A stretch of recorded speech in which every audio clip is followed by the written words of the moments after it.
एकमेका सहाय्य करू अवघे दुरुसुपंत हे ब्रीद वाक्य धरून 45 वर्षापूर्वी लावलेलं हे रोपटं त्याचा आता ह्या 45 वर्षामध्ये वटवृक्ष झालेला आहे.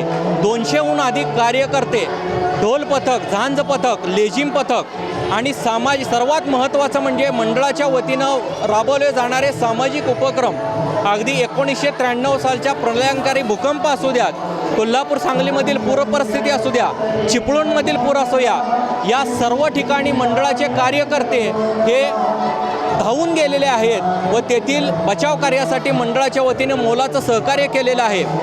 आणि सर्वात महत्त्वाचं वैशिष्ट्य म्हणजे गेली 21 वर्ष एकाच यजमानांच्या म्हणजे श्री व सौ चैतन्य महाराज देगलूरकर यांच्या शुभ हस्ते हजारो महिला गणेश भक्तांच्या उपस्थितीमध्ये व सर्व महाराज मंडळींच्या आशीर्वादाने त्यांच्या उपस्थितीमध्ये त्यांच्या आशीर्वादासह ही गणरायाची भव्य अशी महाआरती व 56 भोग महाप्रसाद या ठिकाणी संपन्न केला जातो.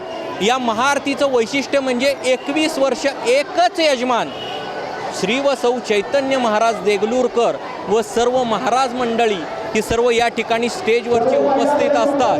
हे या महाआरतीचं वैशिष्ट्य आहे. आणि आतील सर्व महिला गणेश भक्त यांचं सर्व आरतीची ताटं देणं, सर्व महिला गणेश भक्तांना दर्शनाची व्यवस्था ही सर्व मंडळाच्या महिला कार्यकर्त्या पार पाडतात. मंडळाचे पुरुष कार्यकर्ते हे मंडपाच्या बाहेर थांबून सर्व मॅनेजमेंट बघतात.